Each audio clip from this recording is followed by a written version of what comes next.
सुनबाई रानातून आलो माहिती का थैली तरी धर. आमच्यावर काय उपकार करायलाच काय? लेकीचं लग्न केलं त्याचं कर्ज झाले म्हणून साल धरायला ठेवा तिकडे थैली.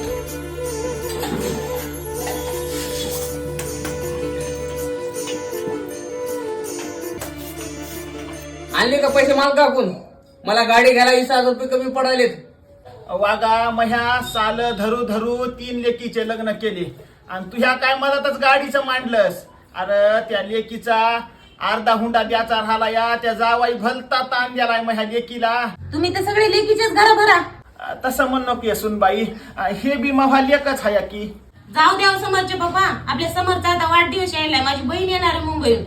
तिचे लेकरा नवरा आपल्या म्हाताऱ्याचा काही स्वभाव पटत नाही. त्याला म्हाताऱ्याला वारीला तरी जा म्हणा, नाही तर लेकीच्या आहेत तरी जा म्हणा. नका या सुनबाई, तेव्हा तुम्ही तिहा पाया पडितो आणि तुला सांगतो मला लेकीच्या जाणं होईना. जेव्हा माय ती आहे ना मवा जावई भलता दारू पित या आणि माझ्या लेकीला मारित या.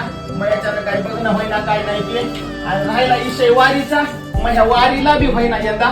पांडुरंगाला माझ्या इथूनच हात जोडितो. सुनबाई मी रानात चालत धरालो कसं करालो ते माझ्या जीवाला माहिती माय. अश्विने एक काम कर बरं, त्या बहिणीला फोन लाव, बोलून घे. या म्हाताऱ्याचा टाळ झेंडा आणि ते गटुड बांधून आण बरं. आता आणखी बांधून सुनबाई ऐकली. सुनबाई मी गेली. हे बाबा माझ्याच्यानं होईना बघा वारी पंढरपुराची. पांडुरंगाला माझ्या इथूनच दर्शन करतो. मला घरलाच थांबायचंय. मला काय सांगू नका, वारीला जा का स्टेशनवर झोपा का लेकीकडे जा. ते आण बरं गटुडं. या म्हाताऱ्याला कवा वेळ. दिवस कसे आले विठ्ठला, पांडुरंगा दिवस कसे